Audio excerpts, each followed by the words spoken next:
బుల్లితెరపై నిర్వహిస్తున్న మీలో ఎవరు కోటీశ్వరుడు కార్యక్రమం నుంచి అక్కినేని నాగార్జున తప్పుకున్న విషయం తెలిసిందే.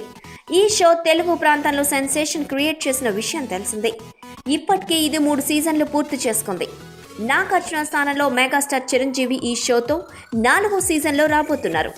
మెగాస్టార్ చిరంజీవి కాంగ్రెస్ పాలనలో కేంద్ర మంత్రిగా పనిచేశారు. 10 ఏళ్ల తర్వాత ఆయన తిరిగి సినిమాలో నటిస్తున్నారు. ఖైదీ నెంబర్ 150 చిత్రం ద్వారా తిరిగి ఆయన తెలుగు ప్రేక్షకులను అలరించబోతున్నారు. అదే సమయంలో బుల్లితెర మీద మీలో ఎవరు కోటీశ్వరుడు షోను నడిపించి కోట్లాది ప్రేక్షకులను అలరించే అవకాశం ఉందని అంటున్నారు. అయితే ప్రస్తుతం వినిపిస్తున్న రూమర్స్ ప్రకారం నాగార్జునకు మాటీవీ యాజమాన్యానికి ఏవో గొడవలు రావడం వల్ల నాగార్జున ప్లేస్లోకి చిరుని తీసుకున్నట్లు రూమర్స్ వినిపిస్తున్నాయి. అయితే కొందరు మాత్రం నాగార్జున కావాలనే ఈ షో నుంచి తప్పుకుని చిరుకి ఆ ఛాన్స్ ఇచ్చాడు అని అంటున్నారు.